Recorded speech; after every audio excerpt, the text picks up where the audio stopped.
an eargasm of learning and a no-fuss show. Welcome to the Creative Talk Podcast, where you can learn straightforward topics about branding, digital entrepreneurship, online business, and many more with your charming host, John Santos, along with inspiring entrepreneurs, creators, and thought leaders worldwide. What's the best thing about podcasting? Yeah, so why podcasting, right? So for me, I think really it's the fun of getting to know and learn from other people. And to me, that is the best thing about podcasting, is that you get to have that one-to-one conversation and you get to learn from someone who's an expert in their field. Woon, I have a follow-up question. It just, came into my mind as you were speaking about what makes podcasting, what's the best thing about podcasting. A follow-up question is a slightly structured question connected to that. What makes podcasting unique, my friend? I would say one of the key things that is unique is that it's such an open platform that you can talk about almost anything, any topic, and still find a voice and still create an audience. And to me, that is kind of the thing that's so unique with podcasting. Yes, it's really unique in a way, and it's very powerful because it really connects in a diverse way, and there's a relationship that is being created in podcasting that you cannot find in other medium. Rachel, you have a pending question about podcasting. Please feel free to share, my friend. Oh, thank you. Yes, I'm just gathering together my guests. I've recorded 5 episodes already, and I'm working behind the scenes to start editing. I intend to put them out probably the back end of March. I've not actually got a date yet, but I'm just wondering how do I let people know that it's out there without actually putting one episode out, because I want to be able to do that straight after 1 week. Do I put a trailer up, and if so, how soon do I put that trailer up? Do you advise as to sort of getting going from that process of me having that backlog of maybe 10 episodes and then starting to get people in now? Yeah, I think when you're sort of in this launch phase, the key thing to understand is that obviously it really comes down to how much time you're willing to invest in this phase of the process. The ideal situation would be that you want to release a trailer episode. And this could be a very short trailer, and so this is like 2 minutes long. And then you want to release that ideally a week or 2 weeks before your full launch. And so then you can get some initial subscribers to your podcast and still build up that momentum, build up that hype, as they call it. So what you do then is, once you approaching your launch day, work towards your launch day in the sense like you want to be telling people about your podcast, getting them excited, giving them teasers on social media. And then once you are on your launch day, you want to release more than 1 episode. That's what I would suggest.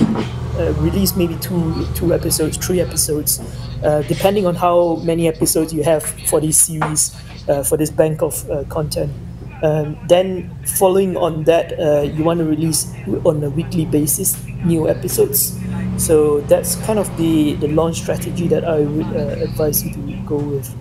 And there are many reasons behind this sort of approach, but part of it is that it's manageable, and also it sort of justifies your effort in podcasting in that. So when it comes to the launch day, the first interview, release 2 or 3 episodes on the same time, on the same day. That's what I mean. The reason is because when people start listening to your podcast, you have more than 1 episodes there, and then it allows them to have more than 1 option. Because sometimes if you just launch with 1 single episode and it turns out that it's not their cup of tea, then you don't have any, like, that's it, right? Like they don't like what they see in terms of the title or the guest, that they might not like the guest or whatever reason it is.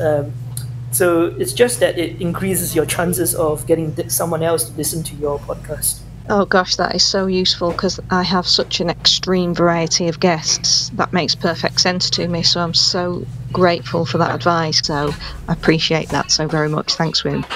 This is the stage where you need to utilize social media and creative content that would really help in promoting your first in launching your podcast, or in the pilot episode for the first episode. It's where social media and creative content can support your podcast and your episode. Before anything else, play with social media and creative content, because that can help you promote your launching event, your podcast, and your episodes. Thank you for the question, Rachel. Thank you. Great advice. All right, thank you. We have a third question that was sent.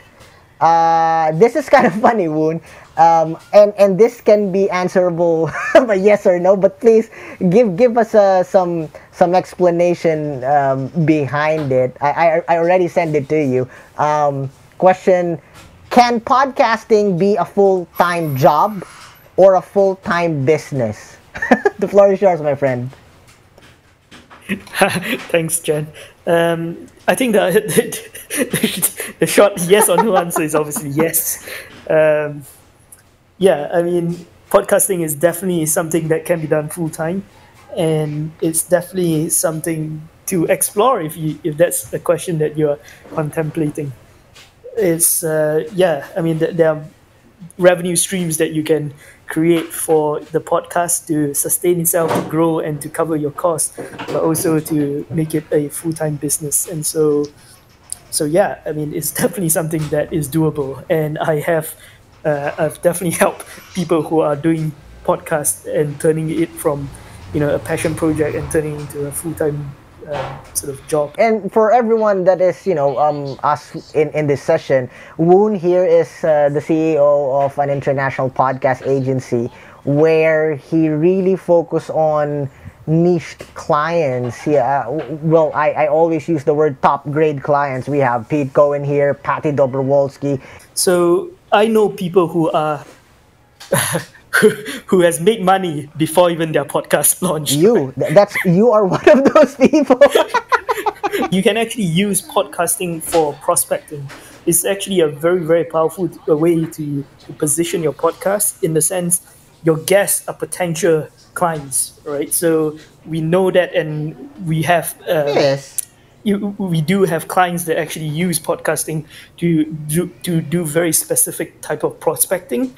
Thank you for being with us here on the Creative Talk Podcast. I'm your host, John Santos. Don't forget to listen and subscribe on your favorite podcast platform. See you again, always.